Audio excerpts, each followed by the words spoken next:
जय हिंद साथियों, नमस्ते। साथियों, आप सभी को बता दूं, फिजिक्स के कुछ इम्पोर्टेंट क्वेश्चन जो आपकी प्रीवियस ईयर के एग्ज़ामों में पूछे गए और जितने भी मध्य प्रदेश की एग्ज़ामें हुई हैं उनसे जो फिजिक्स के, बायोलॉजी के जो इम्पोर्टेंट क्वेश्चन जो आज तक आए हुए हैं वो मैं आज आपके समक्ष करवाने वाला हूं। तो आप लोग जो है सेशन में बने रहिएगा इस विथ फैक्ट के साथ और मज़ा आएगा आपको।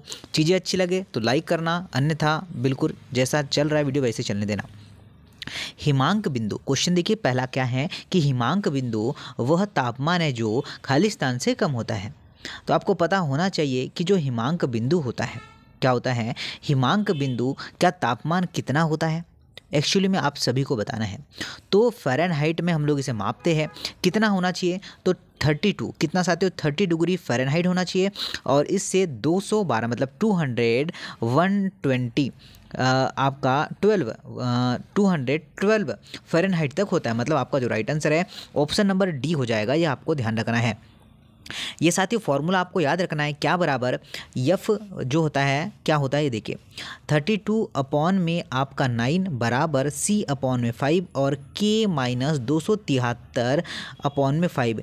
ठीक है, ये फॉर्मूला आपको याद रखना, एफ माइनस है। ठीक है, ये यहाँ पर एफ जो है ये माइनस में होगा, ये आपको ध्यान रखना है।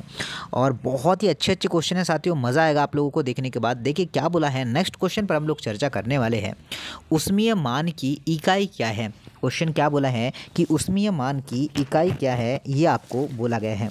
तो देखिए उष्मीय मान की इकाई की बात करें तो क्या होगा, आप लोग बता सकते हैं। उष्मीय मान की इकाई की बात करें तो किलो जूल पर जो है किलोग्राम होता है। ठीक है, देखिए इसकी व्याख्या की बात करें तो देखिए ईंधन में 1 किलो के पूर्ण दहन से प्राप्त उष्मा क्या होती है साथियों, ऊर्जा की मात्रा और उष्मीय मान कहलाती है। और इसे हम लोग क्या किलो जो है, ठीक है, किलो मतलब केजी होता है, जूल पर किलोग्राम होता है, ये आपको ध्यान रखना है। वेरी वेरी इंपॉर्टेंट सेशन और इम्पोर्टेंट क्वेश्चन है। उसी प्रकार से हम लोग आगे बढ़ते हैं।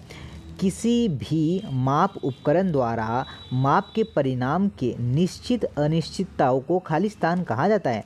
यथार्थता, त्रुटि या फिर परिशुद्धता या फिर आपका लंबवन कहलाता है। तो साथियों क्या कहलाएंगे हम लोग, त्रुटि कहेंगे। क्या कहेंगे, त्रुटि कहेंगे। ये आपको ध्यान रखना है कि किसी भी जो है माप उपकरण द्वारा माप के परिणाम, ठीक है, में निहित अनिश्चितता को त्रुटि कहा जाता है। ये आपको ध्यान रखना है और ये आपको नोट करके रखना है।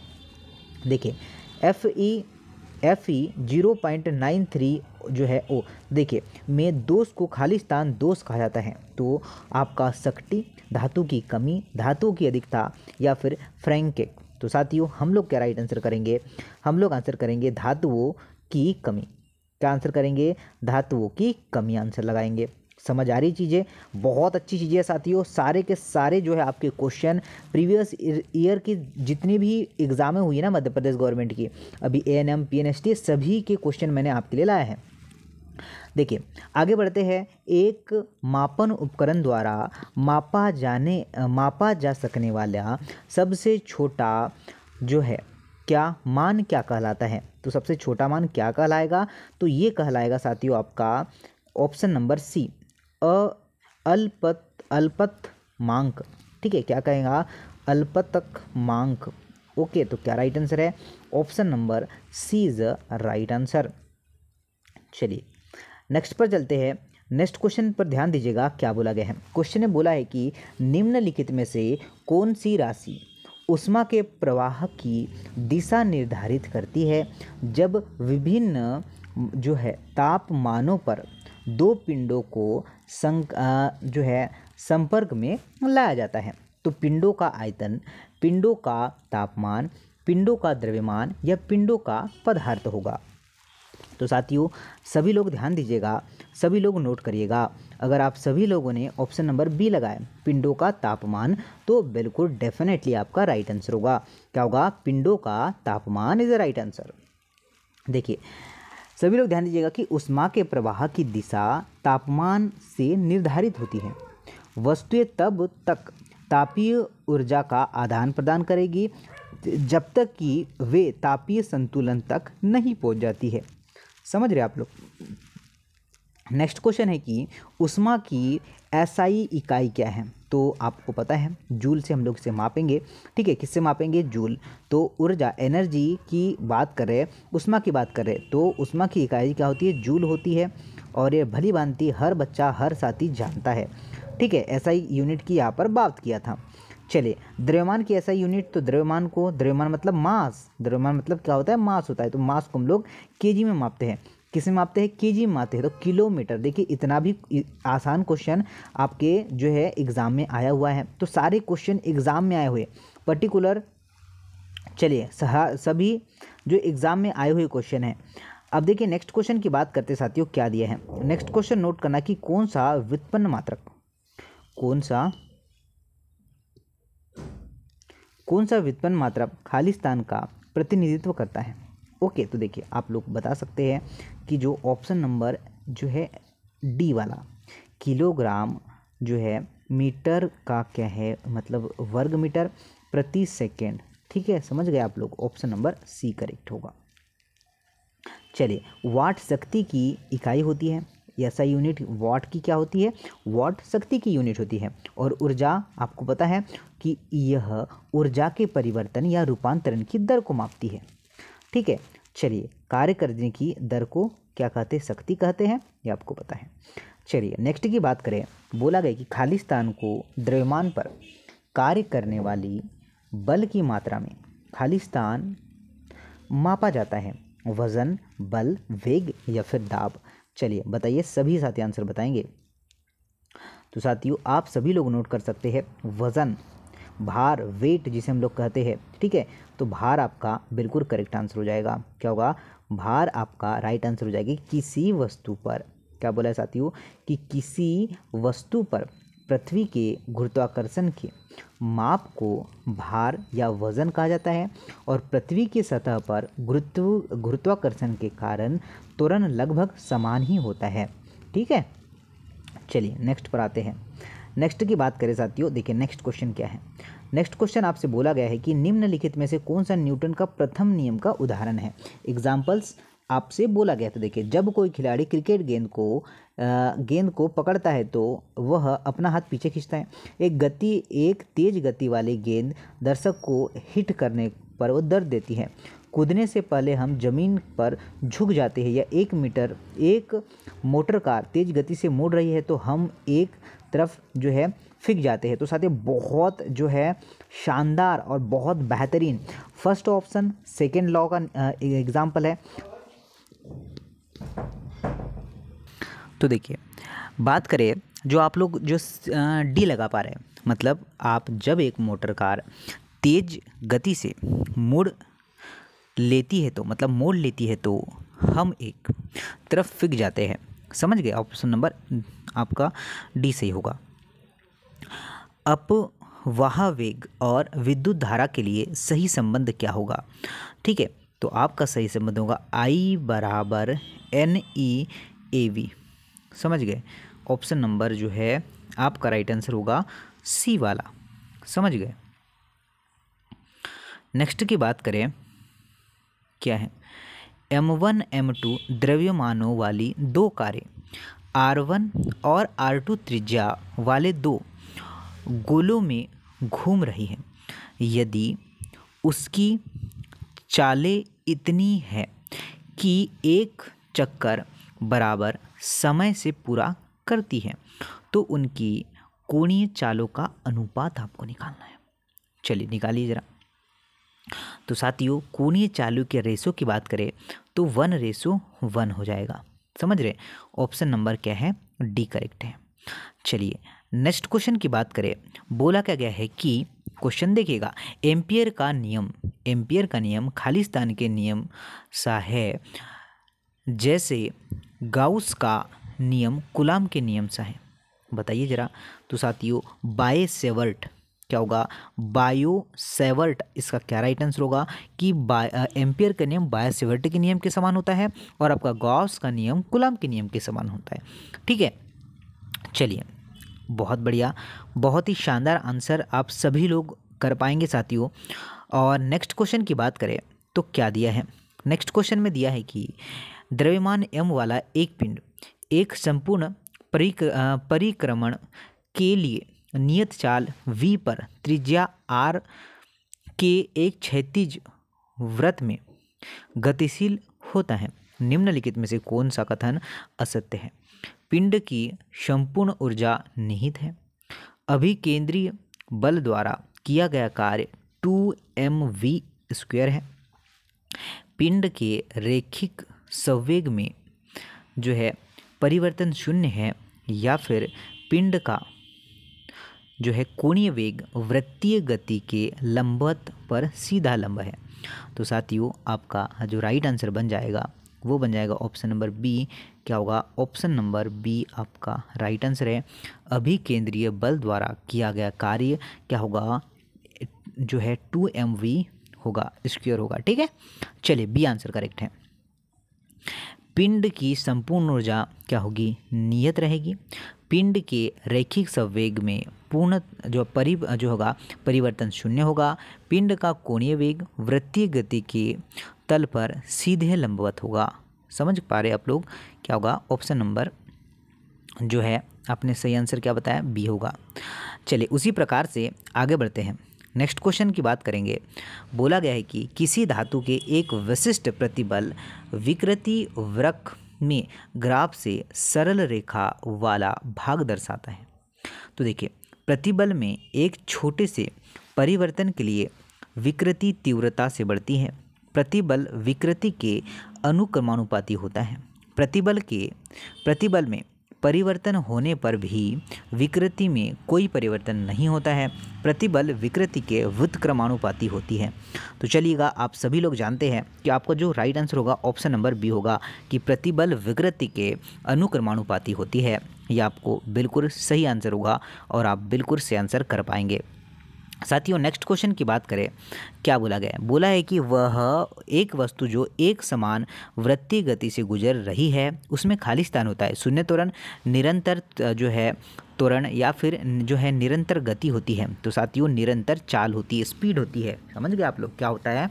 निरंतर चाल होती है।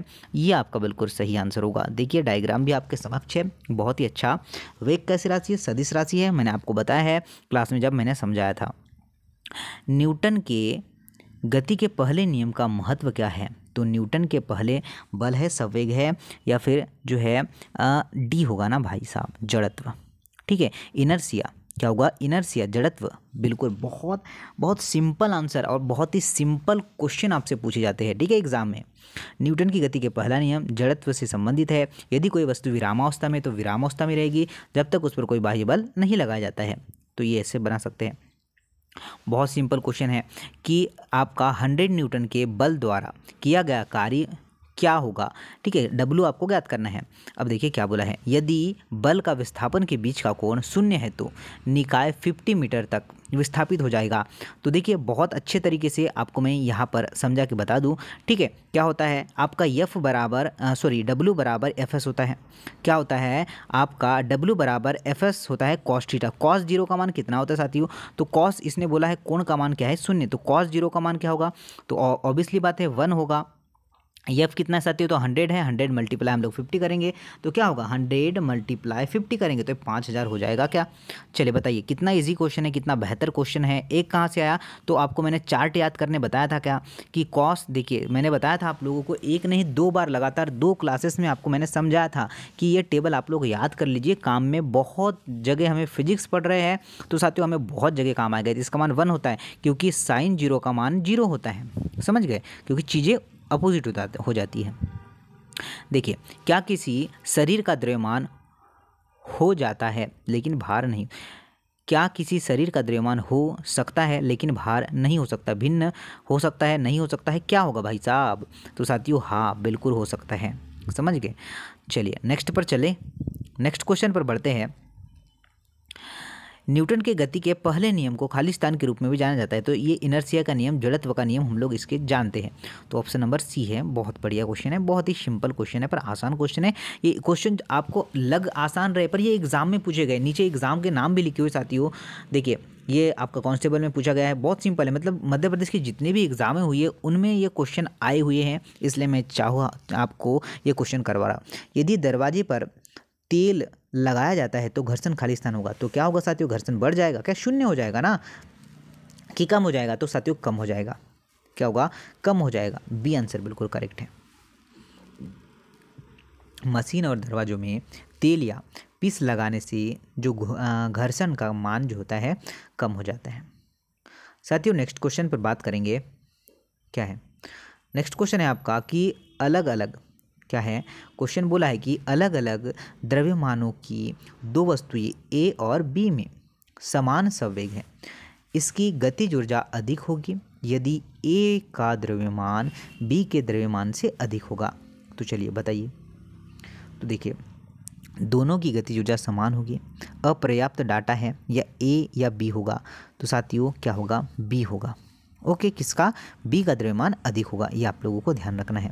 गतिज ऊर्जा बराबर क्या होता है, तो आप नोट करिएगा, गतिज ऊर्जा बराबर तो संवेग मल्टीप्लाई वेग, दोनों का जो है संवेग समान होता है। ठीक है, ये आप लोग को बिल्कुल ध्यान रखना है। नेक्स्ट क्वेश्चन की बात करें, क्या बोला है, किसी वस्तु की गतिज ऊर्जा निम्न भी नहीं हो सकती, मतलब निम्न कभी नहीं हो सकती, धनात्मक, ऋणात्मक, शून्य या फिर जो है स्थितिज ऊर्जा के बराबर। तो कैसी नहीं हो सकती साथियों, ऑप्शन नंबर बी, क्या, ऋणात्मक नहीं हो सकती। कैसी नहीं होती, ऋणात्मक नहीं हो सकती साथियों, ये आपको ध्यान रखना है। बहुत ही अच्छा क्वेश्चन है, बहुत ही प्यारा सा क्वेश्चन है। यदि एक लंबी परिनालिका की प्रति एकांक लंबाई पर घुमावों की संख्या n है तो इसके चुंबकीय क्षेत्र को किसके द्वारा दर्शाया जाता है। तो चुंबकीय क्षेत्र की बात करें तो किसके द्वारा दर्शाया जाएगा, तो ऑप्शन नंबर बी साथियों, बी बराबर माइक्रो जो है NI।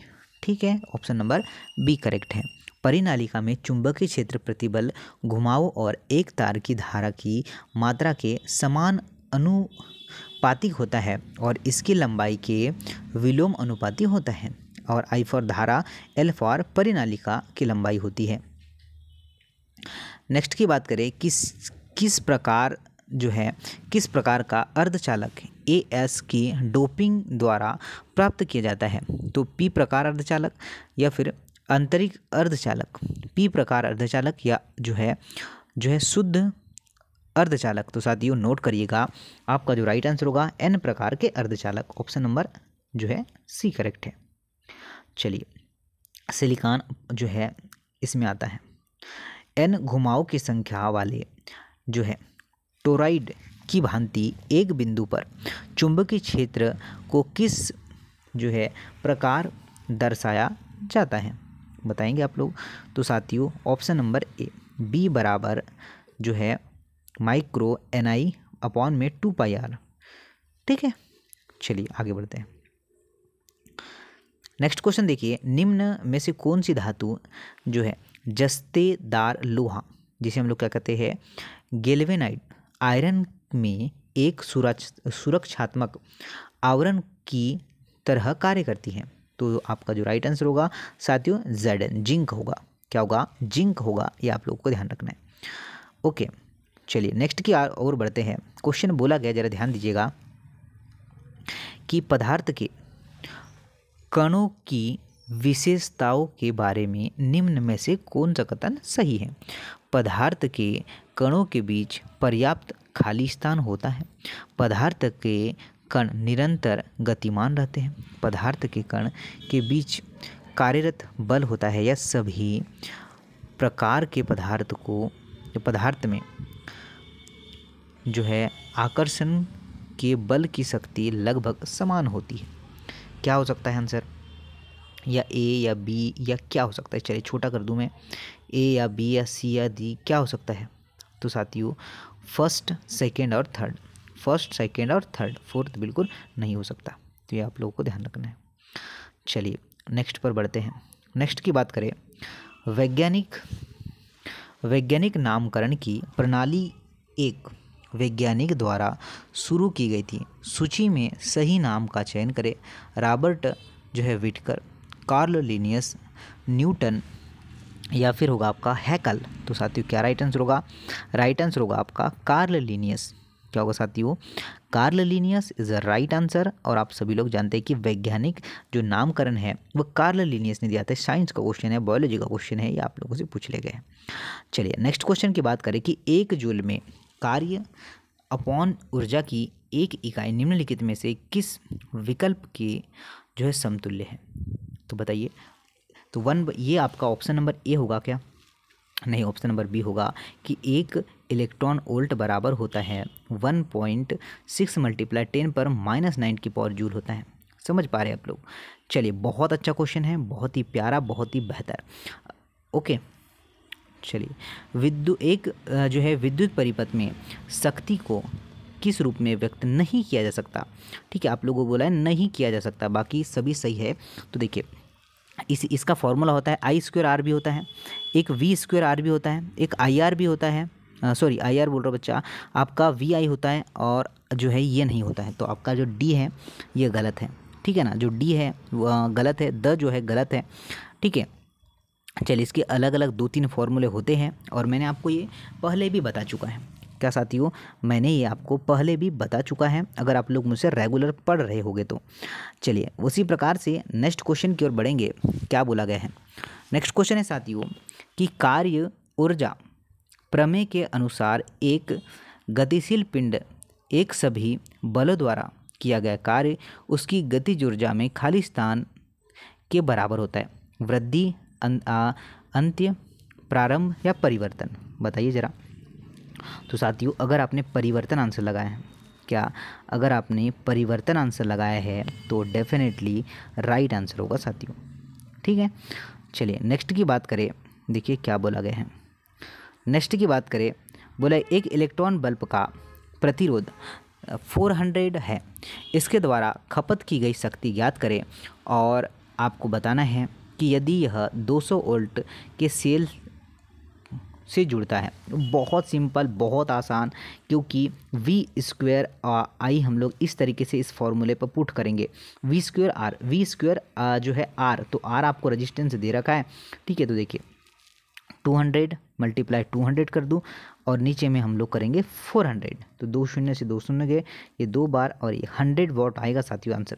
क्या आएगा? 100 वॉट आप सभी का आंसर आएगा। बहुत सिंपल क्वेश्चन है, बहुत आसान, सिर्फ आपको फॉर्मूला पता होना चाहिए कि आपकी शक्ति, ठीक है, शक्ति, तो शक्ति आपकी वॉट लगाती है, ये भी ध्यान रखना है। शक्ति V²/R होता है। बहुत ही आसान, बहुत ही सिंपल, बहुत ही बेहतर क्वेश्चन था और आप लोगों ने ये सही कर पाया होगा तो मज़ा आ जाए भाई साहब। निम्न में से कौन सी प्रणाली थर्मल साम्यावस्था का सबसे अच्छा प्रतिनिधित्व करती है? बताइए ज़रा। तो देखिए क्या होगा, कौन सा प्रतिनिधित्व करेगी ये आपको बताना है। तो देखिए आप आंसर की बात करें तो समान तापमान की 2 वस्तुएं एक दूसरे के संपर्क में है, उसके बीच ऊष्मा स्वतंत्र रूप से स्थानांतरित हो सकती है लेकिन कोई ऊष्मा हस्तांतरण नहीं करती है। साथियों ये ही आपका राइट आंसर होगा, ये आपको ध्यान रखना है, ठीक है। चलिए ये क्वेश्चन तो हो चुका है। चलिए नेक्स्ट क्वेश्चन देखिए क्या है। ऑप्टिकल फाइबर की घटना पर आधारित है, तो किसकी? ये तो पूर्ण आंतरिक परावर्तन पर आधारित है। कैसी? पूर्ण आंतरिक परावर्तन पर ऑप्टिकल फाइबर की घटना आधारित है। प्रकाश रासायनिक अभिक्रिया की दर खाली स्थान पर निर्भर करती है। तो साथियों एक आपके लिए मैं होमवर्क प्रोवाइड कर रहा हूँ। आई होप ये सेशन आपको पसंद आएगा। लगातार आपको कल भी मैं फिजिक्स की बेहतरीन, इसके बाद इस क्वेश्चन के बाद मैं आपको कल की वाली जो है क्लास प्रदान कर दूंगा। प्रतिदिन आप लोग बने रहिए समाधान स्टडी पर। जो भी चैनल पर नया हो चैनल को सब्सक्राइब करिए साथियों और हमारे साथ जुड़े और अपने सिलेक्शन के और भी नज़दीक पहुँचे। जय हिंद, वंदे मातरम, जय भारत।